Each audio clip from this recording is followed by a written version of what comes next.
आज अति पिछड़ा अनुसूचित जाति संयुक्त मोर्चा के बैनर तले रामजी कारक धर्मशाला के प्रांगण मधुबनी में आज बिहार के लिए शोषित वंचित पीड़ितों के मसीहा जन जन के नेता बाबू जगदेव प्रसाद कुशवाहा जी का आज 101वीं जन्म जयंती मनाया जा रहा है। सूबे बिहार आज इनके नाम से जगमगाहट हो चुका है। तो मैं इनके जन्मदिन के अवसर पर बहुजन समाज में जन्मे हुए सभी महापुरुषों को क्रांतिकारी अभिनंदन एवं स्वागत आप लोगों को करते हैं। साथियों, जब इनकी बिहार प्रदेश के आज के जहानाबाद जिला अरवल जिला के कुर्था गांव में इनका जन्म हुआ था। इनकी माता का नाम रासकली देवी, पिताजी का नाम प्रयाग नारायण। इनके पिताजी प्राथमिक विद्यालय के प्रधानाध्यापक अर्थात शिक्षक थे उस जमाने जब देश गुलाम था। इनके पिताजी का ख्वाहिश था, इच्छा थी कि मेरा बेटा पढ़ लिख कर मेरे जैसे ही शिक्षक बने। परंतु जब यह बालक जन्म लेता है और जब अपनी गांव घर की संस्कृति को जानता है, समझता है, तो इन्होंने काफी ही समाज में विभिन्न क्षेत्रों में काफी अंतर और विविधता पाई। बहुत सारी घटनाएं इनके बचपन में ही बीतता है, सारी घटनाओं को वह स्टडी करता है और आगे बढ़ता है। पढ़ने लिखने में बहुत ही तीक्ष्ण बुद्धि के थे। अचानक इनके पिताजी की देहांत हो जाती है।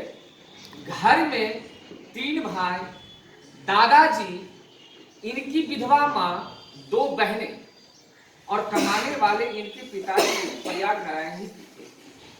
घर पर काफी ही मुसीबतों का पहाड़ टूट पड़ता है। पिताजी के श्राद्ध कर्म में एक पंडित जी आते हैं और इनके दादाजी को कहते हैं कि इनका श्राद्ध कर्म खूब धूमधाम से करो, पंडित को दान पुण्य करो। तो ये बालक उस पंडित से पूछता है कि दान पुण्य करने से क्या मेरे पिताजी को मिल जाएगा? हाँ मिल जाएगा। तो मिल जाएगा तो ऐसा बताओ, यदि मेरे पिताजी को यहाँ देने से तुमको देने से वहां मिल जाएगा, तो क्या जो हल जोत रहा है उसका गिरहत घर में देने से उस हल वालों को मिल जाएगा? तर्क सुनता है। तर्क सुन के इनके दादाजी बहुत ही प्रलाहित होते हैं, फिर भी ये श्राद्ध कर्म अपने पिताजी का नहीं करते हैं। बीच में दादाजी रोड़ा बनते हैं कि समाज क्या कहेगा, लोग क्या कहेंगे। तो दादाजी को समझाते हैं कि समाज यदि कुआं में डूब जाएगा तो क्या कुआं में डूब जाएगा। बहुत सारे भिन्न बातों से दादाजी को तर्क वितर्क से दादाजी को मनाते हैं।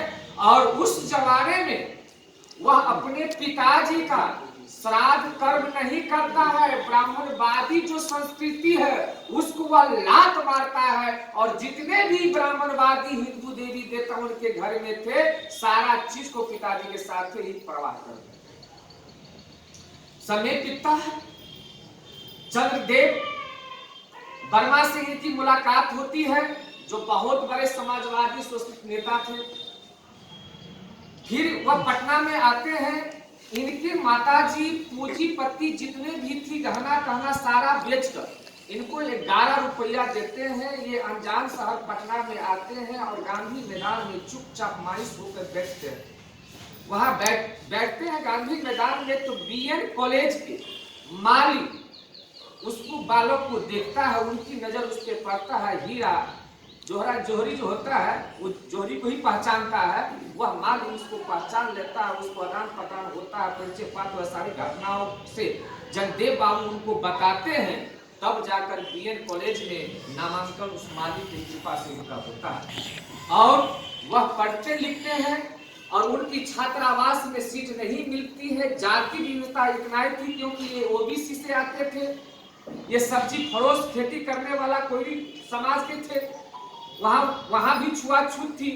फिर भी वह रात भर किसी कर्मचारी के बरामदा पर ही सो जाते थे और दिन में अपने स्वेग पढ़ते थे, ट्यूशन भी करते थे और ट्यूशन से जो आमदनी होती थी वह अपना भी गुजारा करते थे और माँ को भी भेजते थे। साथियों, जगदेव प्रसाद कुशवाहा ने जो आवाजें बुलंदी, उस टाइम में देश जब आजाद हुई थी, पूरी देश में ब्राह्मणों की संगठन कांग्रेस की ही सरकार हुआ करती थी और कांग्रेस के सरकार में पूरी देश में ब्राह्मणवाद, सामंतवाद चरम सीमाएं पर थी और उस सामंतवाद की बेरिया को तोड़ने वाला बिहार में सबसे पहले कोई ओबीसी का, बहुजनों का, मुस्लिमों का नेता पैदा हुआ तो वह जगदेव बाबू।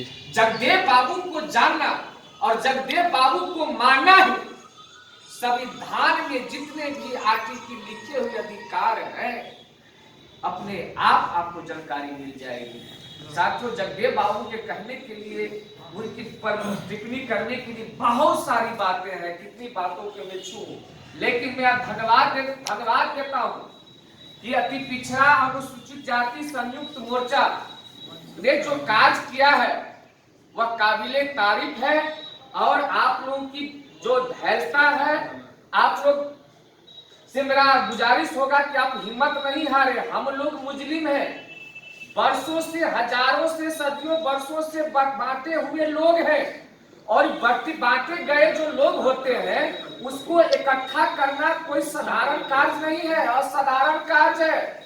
हम लोग भी एक तो शूद्र है वर्ण व्यवस्था में, शूद्र में भी छूत अछूत है, छूत अछूत में भी जाति व्यवस्था है, जाति व्यवस्था में भी हम लोग कर्म अनुसार होड़ लगी हुई है कि हम इस जाति से श्रेष्ठ है तो यह जाति मुझसे नीच है। जब तक इस भावना को हम लोग दूर नहीं करेंगे तब तक बाबा साहब का संविधान में दिया हुआ जो 4 शब्द है, समता, स्वतंत्रता, बंधुता एवं न्याय पर आधारित समाज और राष्ट्र का निर्माण, तब तक हम लोग नहीं कर पाएंगे। हम लोग यदि जाति की बढ़ावा देते हैं तो ब्राह्मणवाद मजबूत होगा। आपको ब्राह्मणवाद से लड़ना है तो बहुजनवाद को पकड़ना होगा। 2 रास्ता है, ब्राह्मणवाद, बहुजनवाद, मनुवाद, अम्बेडकरवाद। अब आपको तय करना है कि कौन सा रास्ता पर हम चले, लेकिन आप लोगों ने तय कर लिया है कि हम अम्बेडकरवाद और बहुजनवाद पे चले, तो बहुजनवाद पे चले तो जय जगदेव बाबू, जय कर्पूरी ठाकुर, जय जय जय जय जय भीम कहने से आपकी व्यवस्था परिवर्तन होने वाला नहीं है। आपकी व्यवस्था कब परिवर्तन होगी? जब हमारा समाज जाति की आकांक्षाओं में, जानकारी के अभाव में, जो जातिगत भावना से ग्रसित है, जब तक हम गांव में नहीं जाएंगे, टोला में नहीं जाएंगे, तब तक हम अपनी समाज को एकत्रित नहीं कर सकते हैं। हम आह्वान करना चाहते हैं आप लोगों से कि जब तक तुरहा कुर्मी से शादी नहीं करेगा, जब तक दुसाध समाज से शादी नहीं करेगा, जब तक कोई कुशवाहा से शादी नहीं करेगा, जब तक सानी ठाकुर से बढ़ाई से शादी नहीं करेगा, तब तक बहुजनवाद मजबूत नहीं होगा। रोटी बेटी की संबंध करना होगा। आज ब्राह्मण क्यों मजबूत है? ब्राह्मण मिश्रा पाठक से शादी करता है, पाठक झा से शादी करता है, झा पांडे से शादी करता है, पांडे चौधरी से शादी करता है, लेकिन जब उसकी बारी आती है तो वो केवल और केवल ब्राह्मण। हमारी जब बारी आती है, आज संचालक महोदय राजेंद्र बाबू नेताजी ने कहा कि आज यदि किसी और कास्ट के ऊपर इतना बड़ा जनसंहार हुआ, आज सरकार, सत्ता या विपक्ष नहीं आ रहा है, ये जनसंहार नहीं है, यह आने वाले कल के लिए बहुत बड़ा चुनौती है हमारे समाजों के लिए। इस चुनौती को यदि रोकना है नेताजी, तो आपने बहुत ही अच्छी बातें कहा है, उस पे हम लोगों को अमल करना होगा, खड़ा कर होना होगा और इस आंदोलन को एक दिशा देना होगा। वहां नेतृत्व विहीन है। हम लोगों को ये भी सोचना होगा उस कांड में जो हुआ है, उस कांड में बेगुनाह लोग भी उसमें आरोपित किए गए हैं। केस कमजोर हो रहा है, गुनाह बेगुनाह को भी केस में डालना केस कमजोर होने का इशारा कर रहा है। इस बात पे भी हम लोगों को काज करना होगा। और नेताजी रामचंद्र बाबू बहुत अनुभवी लोग हैं। गणेश बाबू को हम धन्यवाद देते हैं कि आप लोग प्रयास कर रहे हैं, आपका जीवन इसी में समर्पित हुआ है। हम लोगों ने भी देखा है, आप लोग जब बैठते हैं तो एक नई शक्ति हम लोगों में आता है। बी शंकर बाबू है, जटाधर भैया है, सब आदमी तो अपने अपने समाज के बूढ़ लोग हैं। और बहुजन समाज के जो जातिगत में जो पंडित होना चाहिए था, सामाजिक और राजनीतिक, इस सारा पंडित यहां बैठे हुए हैं। जब सारे पंडित एक बैनर तले, एक झंडा तले, एक समस्या तले जब हम नहीं एकत्रित होंगे, हम नहीं यदि भाई बंधु अपना का रिलेशन संबंध कायम नहीं करेंगे तो हमारा समाज कभी भी कबूल नहीं करेगा। जटाधर पासवान, अजीत पासवान, विजय शंकर पासवान यहाँ आए हुए हैं। पूरा जिला तो 3-4 पासवान है। क्या गलत कह रहा हूँ क्या? आप राजेंद्र बाबू है, पूरा तुरहा तो यही है। मंडल जी है, पूरा धानुक मंडल तो यही है। शर्मा जी है, इनका अपना बैनर और झंडा है। एक में हुक मारते हैं तो पूरा मधुबनी भरता है, हम देखे हुए हैं। तो बढ़ई समाज यही है। साफी रंजीत साफी है, मजबूत कौन से आते हैं। पसमानदा समाज के सबसे बड़ा लीडर हमारे रेजा भाई हैं। तो आप किसको खोज रहे हैं? हम लोगों को कम्युनिकेशन करना होगा।